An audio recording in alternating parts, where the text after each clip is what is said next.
명절을 보내고 또 맞는 주일입니다.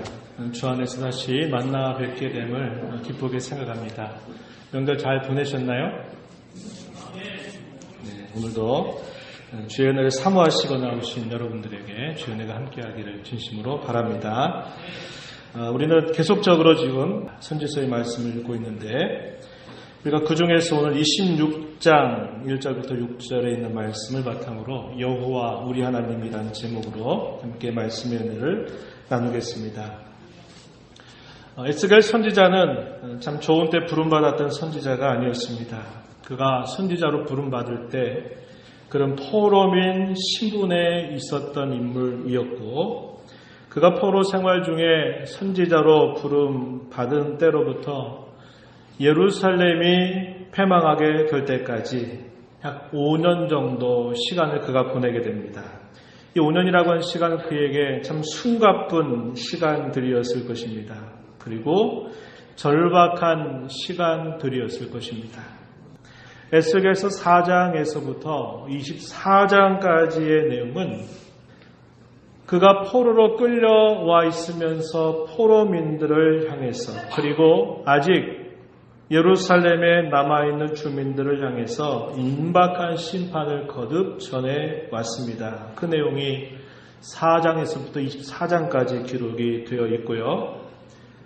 그리고 25장에서부터 32장의 내용 속에서는 마침내 유다 나라가 패망할 즈음에 다다른 상태였고 이때로부터는 이 유다 백성들 주위에 있는 7 나라들, 이방 나라들에 대한 심판의 경고 메시지를 기록해 주고 있습니다. 유다 나라가 패망하게 된다고 하는 이 사실을 지켜본 이방의 나라들은 이 유다의 패망을 무척이나 기뻐하고 환영하고 있습니다. 이스라엘 족속이 이방인들 앞에서 조롱거리가 된 셈이죠. 이것은 하나님께서 누차 경고하셨던 그 말씀이 실현되고 있는 것이었습니다. 하지만 이방 나라들은 이 유다가 패망하게 되는 이 사건을 보면서 환영하는 것보다는 자신들도 그렇게 될 수 있다는 것을 들여다보아야 했습니다. 다른 사람들의 눈에 있는 티는 살펴보면서도 정작 자기 자신의 들보는 보지 못하는 그런 태도를 취하고 있었습니다. 하나님께서는 이방 족속들의 죄악 역시 결코 간과하시는 분이 아니시기 때문입니다. 에스겔서 25장에서 32장까지 아까 말씀드린 것처럼 이방 나라들에 대한 심판의 경고가 주어지고 있는데 그 주어지는 순서들을 보게 되면 시계 방향으로 나선형 형태로 주어지고 있음을 우리가 볼 수 있습니다.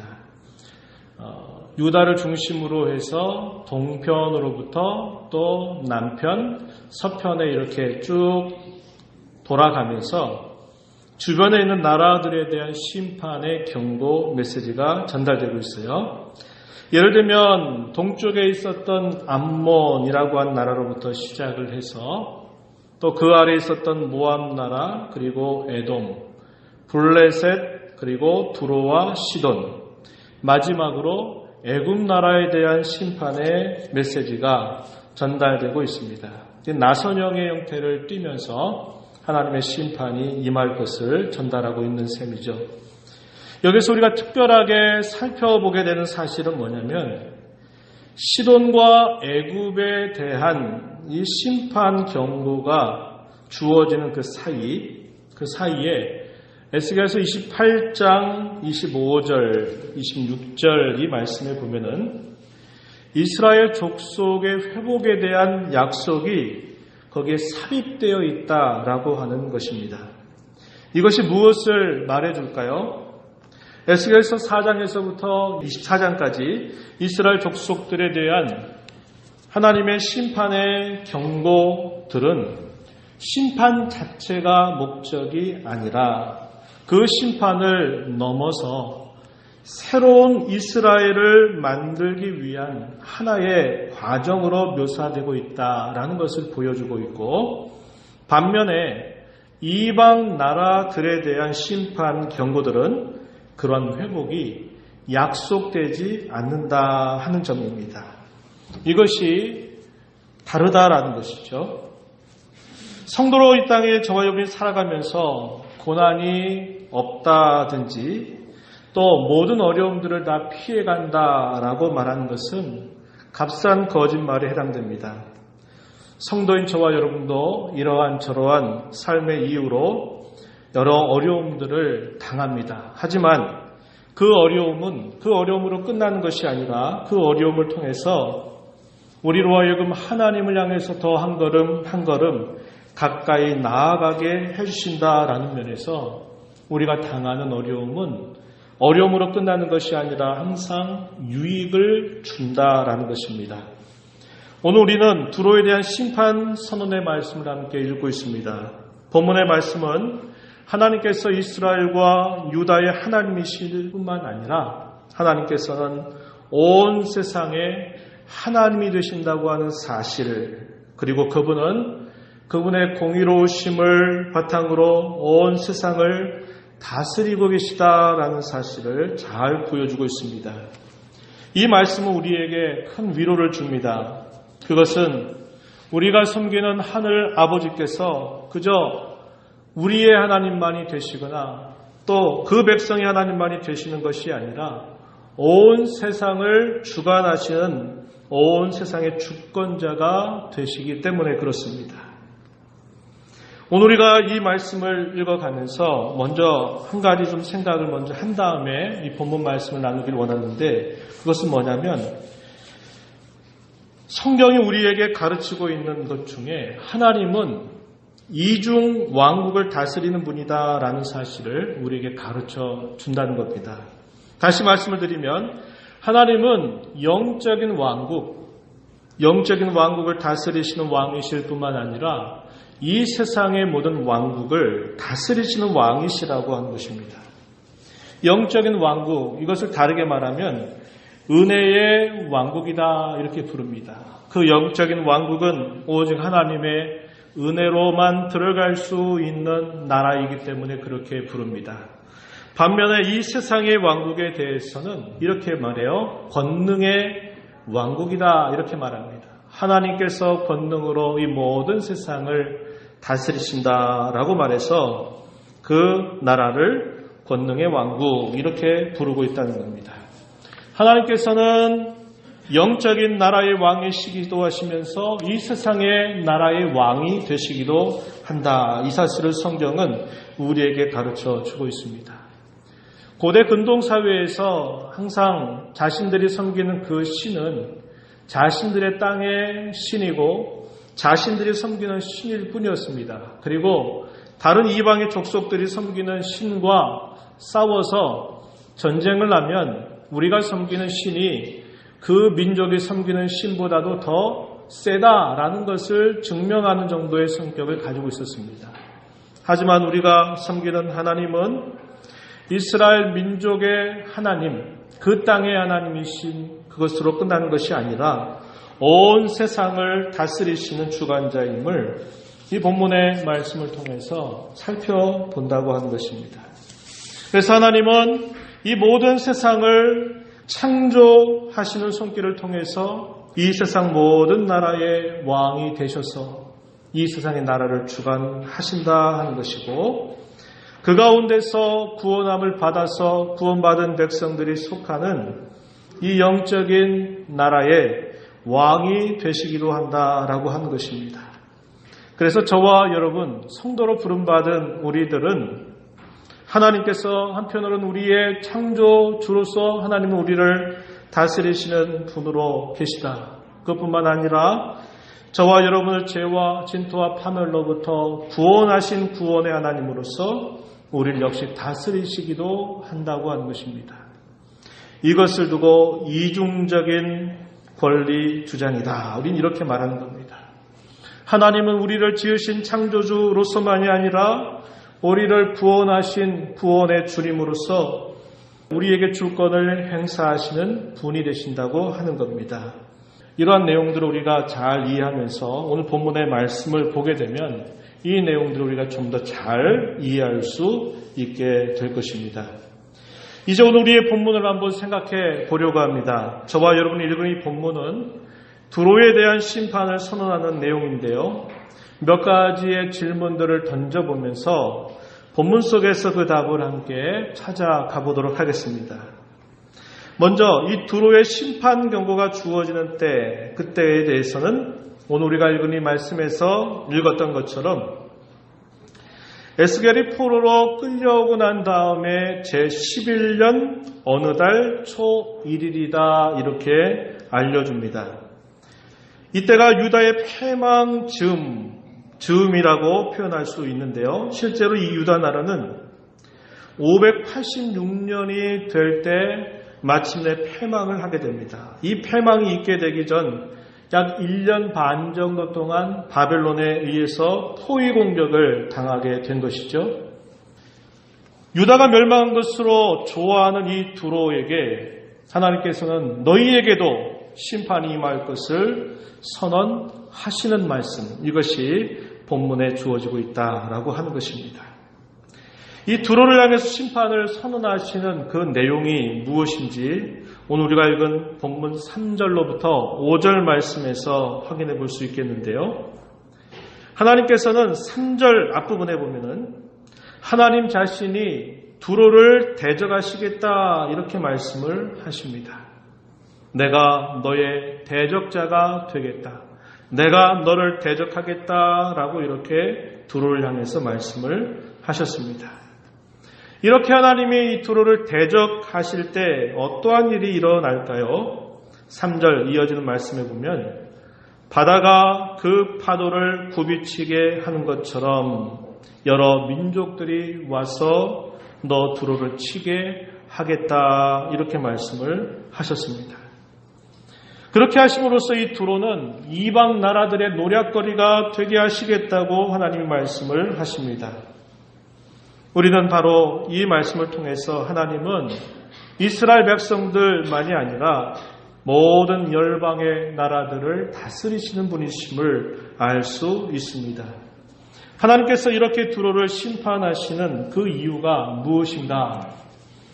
한마디로 이 심판을 하시는 이유를 말씀을 드리면 하나님의 거룩하심 혹은 그분의 공의로우심 때문에 하나님은 심판을 행하심을 알려주고 있습니다. 하나님은 그분의 성품상 자신을 바꾸실 수 없는 분이세요. 우리 사람과는 다르시죠? 우리 사람은 시시각각으로 여러 생각들이 바뀌게 되지만 하나님은 그분이 가지고 계신 성품을 결코 바꾸실 수 있는 분이 아닙니다. 죄에 대해서는 반드시 그 값을 물으시는 분입니다. 그래서 죄는 죄값을 당할 것을 반드시 요구하신 것입니다. 우리는 본문과 계속되는 말씀을 통해서 좀 더 구체적으로 그 이유들을 약 3가지 정도로 정리해 볼 수 있겠는데, 첫 번째는 하나님과 그의 백성을 대적한 것, 이것이 하나의 이유였다 하는 겁니다.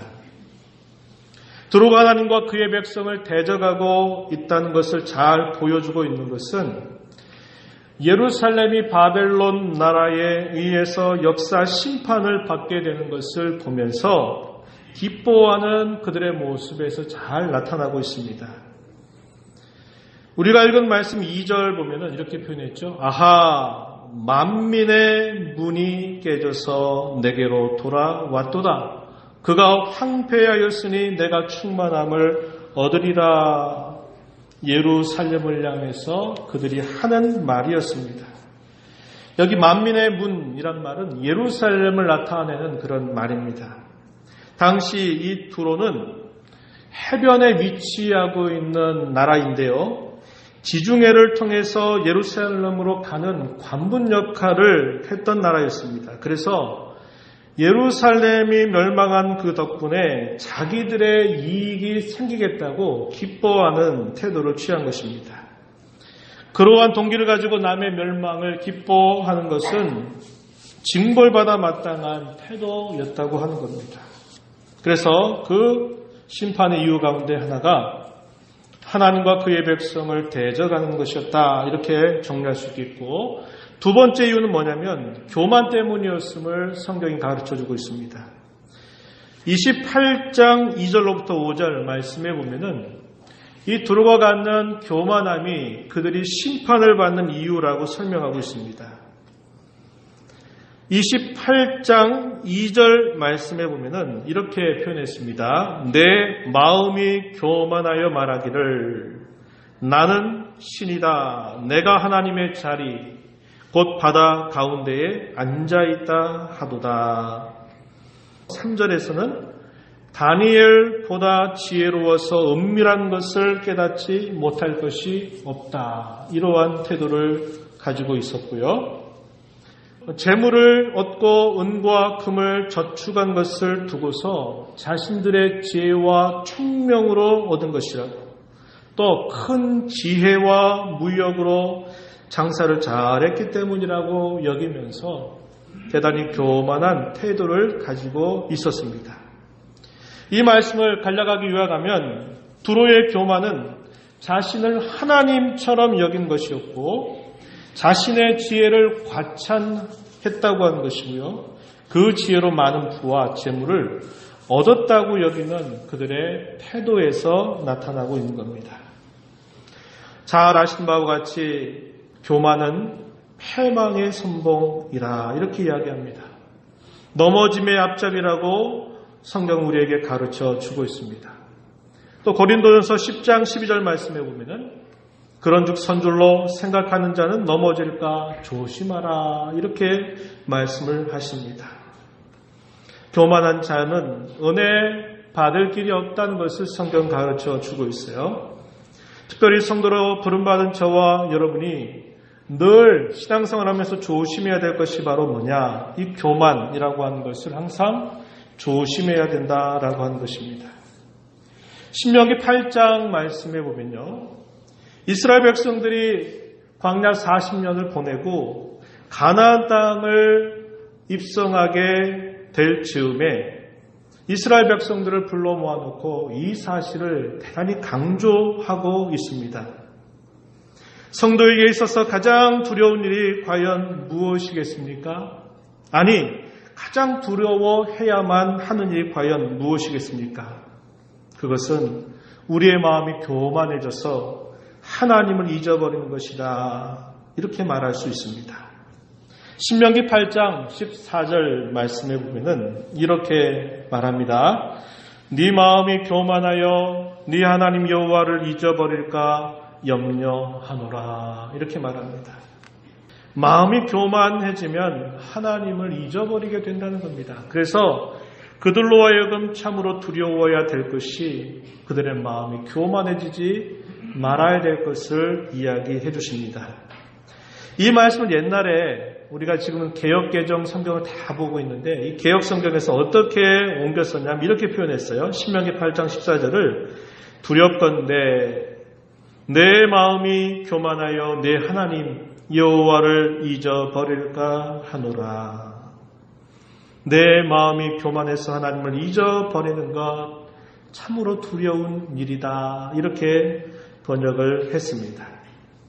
사람이 재물을 갖게 되면, 부를 얻게 되면 교만해지기가 굉장히 쉬워집니다. 신명기 8장 17절 말씀에서 이렇게 또 이야기합니다. 그러나 내가 마음에 이르기를 내 능력과 내 손의 힘으로 내가 이 재물을 얻었다 말할 것이라 이렇게 표현했습니다. 이 표현이 조금 약해졌어요. 그런데 역시 개역성경, 예전에 우리가 보던 성경에서는 이렇게 표현하였습니다. 또 두렵던데 내가 마음에 이르기를 내 능과 내 손의 힘으로 내가 이 재물을 얻었다 할까 하노라 이렇게 표현했습니다. 두렵건대 무엇을요? 내 능력과 내 손의 힘으로 이 모든 재물을 얻었다라고 여기는 것, 이게 두려운 일이다. 이렇게 표현을 하고 있는 겁니다. 재물을 얻을 능력을 주시니가 하나님이심을 결코 잊지 말아야 될 것을 가르쳐 주신 것입니다. 내 하나님 여호와를 기억하라. 그가 내게 재물 얻을 능력을 주셨습니다. 이렇게 말씀합니다. 교만은 자기 자신이나 어떠한 대상을 하나님처럼 높이거나 하나님을 대신하게 될 때 항상 생기는 것을 우리는 알게 되는 것이죠. 저와 여러분이 이 땅에서 성도로 살아가면서 참으로 두려워해야 될 것, 그것이 무엇인가? 돈이 아닙니다. 돈이 없어서 두려워하고 무서워하고 떠오는 것이 아니라, 돈이 아니라 이 돈 때문에 내가 하나님을 잊어버리는 것이 두려운 일임을 알아야 합니다. 돈은 있기도 하고 또 없기도 할 수 있는 것입니다. 돈이 없어서 하나님을 잊어버리고 돈이 너무 많아서 하나님을 잊어버린다면 그것처럼 우리가 두려워할 일이 없는 것이죠. 건강도 아닙니다. 우리는 건강이 좋지 않으면 이 문제로 인해서 두려워하고 내가 금방 죽게 되면 어떨까? 내가 어떻게 될까? 하는 염려를 하지만 건강도 아니라는 겁니다. 건강 때문에 하나님을 잊어버리는 것을 우리는 두려워할 줄 알아야 한다는 거예요.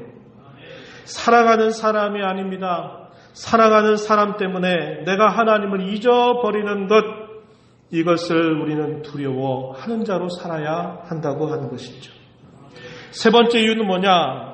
하나님께서 주신 기회를 오용했다고 하는 겁니다. 잘못 썼다는 거예요. 두로왕이 받았던 많은 기회를 두고 성경은 우리에게 말해주기를 28장 12절 이하의 말씀에 보면은 이렇게 표현을 한 바 있습니다. 마치 에덴 동산의 모습으로 비유하면서 표현하고 있는데요. 28장 13절에서 이렇게 말합니다. 내가 옛적에 하나님의 동산 에덴에 있어서 이렇게 표현했습니다. 그가 받았던 기회에 대해서는 이렇게 표현합니다. 12절에 보면 너는 완전한 도장이었다. 지혜가 충족하며 온전히 아름다웠다. 이렇게 표현했습니다. 13절에서는 각종 보석으로 단장하였었다. 너를 위해서 비파와 소고와 비파가 준비되었다. 이렇게 말합니다.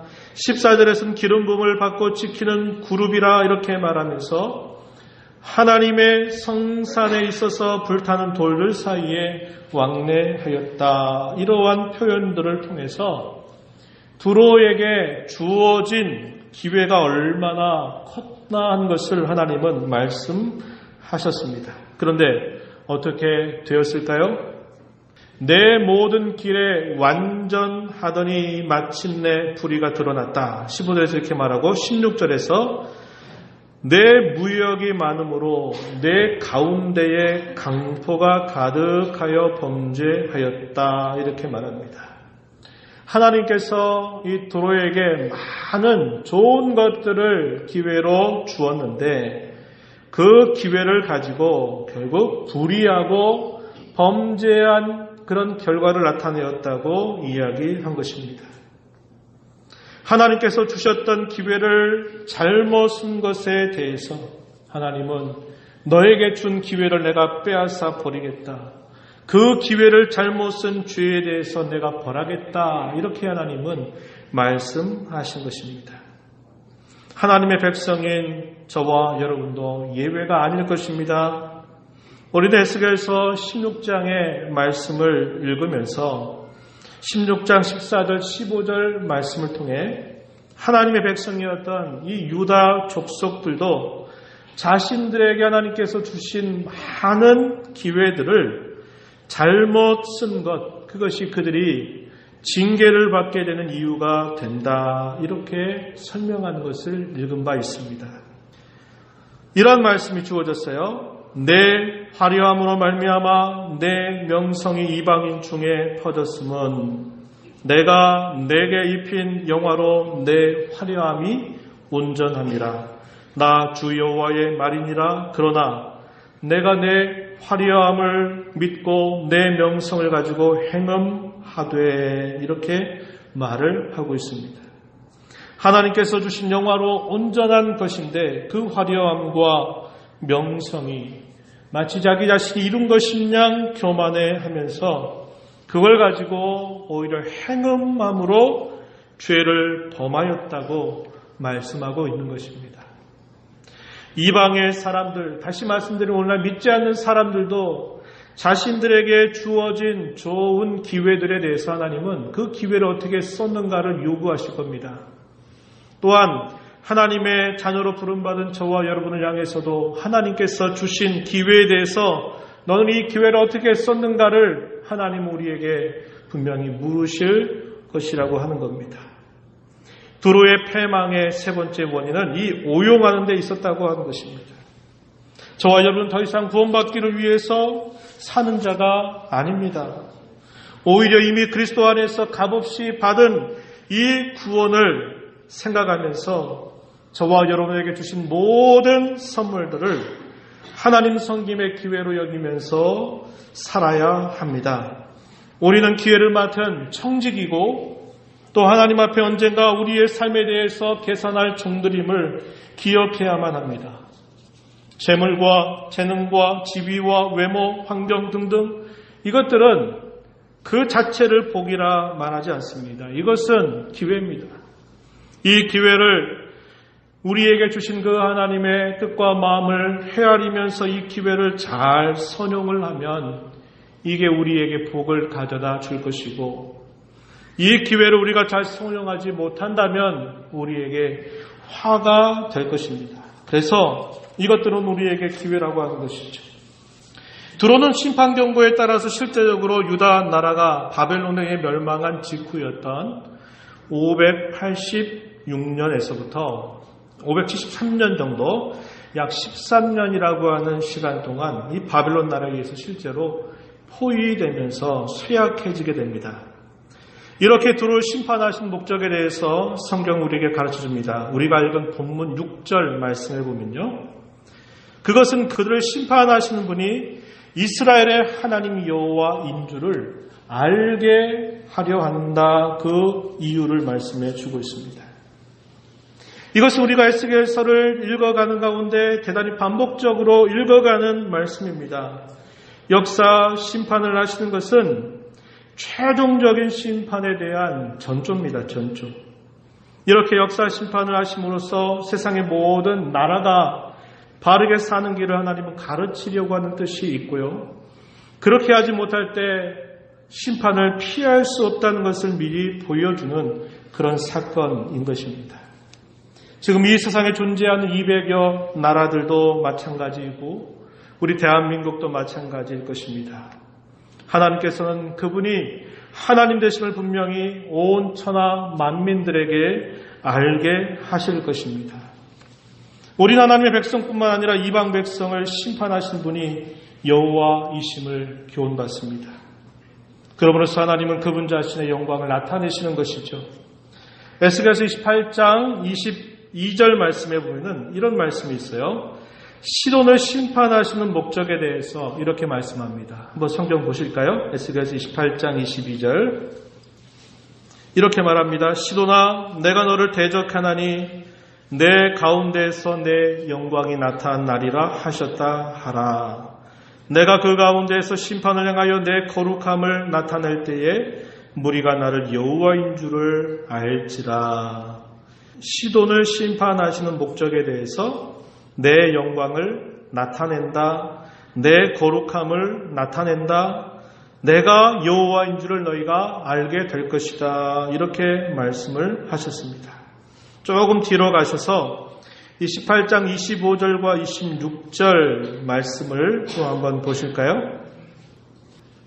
주 여호와께서 이같이 말씀하셨느니라. 내가 여러 민족 가운데에 흩어져 있는 이스라엘 족속을 모으고 그들로 말미암아 여러 나라의 눈앞에서 내 거룩함을 나타날 때에 그들이 고국 땅 곧 내 종 야곱에게 준 땅에 거주할지라.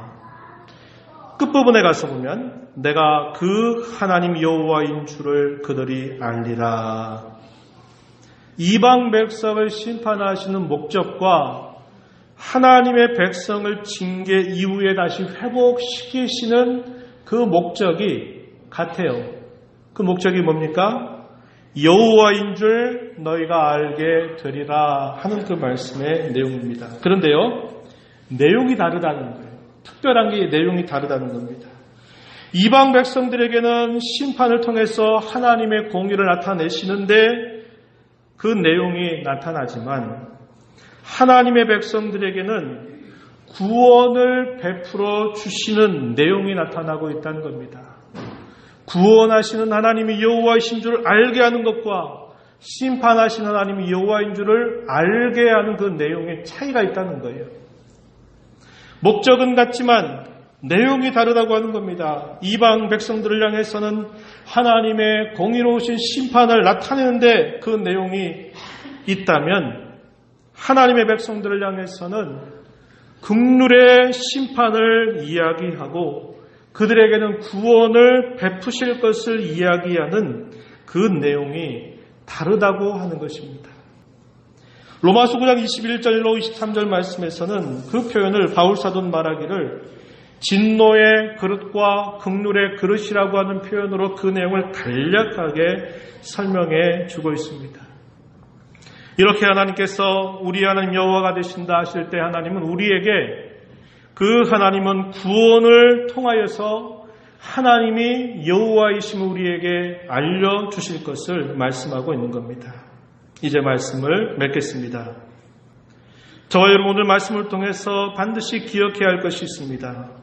우리를 사랑하시는 아버지께서는 이 모든 세상을 주관하고 계시는 분이심을 기억하자고 하는 것입니다. 세상 나라가 우리 주와 그의 그리스도의 나라가 되게 하실 때까지 우리는 우리를 구원하셔서 우리에게 새로운 삶의 기회를 주신 하나님 앞에서 시작한 이 신앙의 걸음을 멈추어 가서는 안 될 것입니다. 끝까지 걸어가야 할 것입니다. 낙심하지 말고 우리의 모든 환경과 우리의 모든 삶을 이끌어 가신 하나님 앞에 우리의 신뢰를 두면서 이 믿음의 걸음을 걸어가야 할 것입니다. 우리에게 주신 모든 삶은 하나님께서 주신 기회임을 잊지 말자는 것입니다. 우리에게 주신 기회를 잘못 사용하면 그 기회로 인하여서 우리가 받을 징계가 클 것입니다. 그러나 저와 여러분에게 베풀어 주신 이 구원의 은혜를 기억하면서 우리는 내 남은 생애 가운데서 어떻게 하면 하나님을 더 기쁘게 섬길까를 항상 생각하면서 우리에게 있는 재물과 재능 또 우리에게 있는 건강 우리 모든 것들을 사용해서 오직 하나님을 더 신실하게 섬기는 섬김의 기회로 삼고 살아가자고 하는 것입니다. 이런 하나님의 은혜가 우리 모두에게 함께하기를 진심으로 바랍니다. 하나님 아버지 감사합니다. 여호와 우리의 하나님께서 친히 저희들을 구원하여 주셔서 하나님이 하나님 되심을 우리에게 알게 하시는 분임을 저희가 배웠습니다. 우리가 섬기는 하나님은 온 세상의 만왕의 왕이요 만주가 되셔서 온 세상을 다스리시고 주관하시는 하나님이신 줄 저희가 배웠습니다. 그 하나님 앞에서 우리를 위로하시고 우리를 격려하시고 우리를 세우신 하나님 앞에 저희들 남은 삶을 하나님의 영광 위해서 하나님을 기쁘시게 하는 삶을 위해서 힘써 기회를 선용하는 복된 삶을 살게 하옵소서. 예수님 이름으로 기도하옵나이다.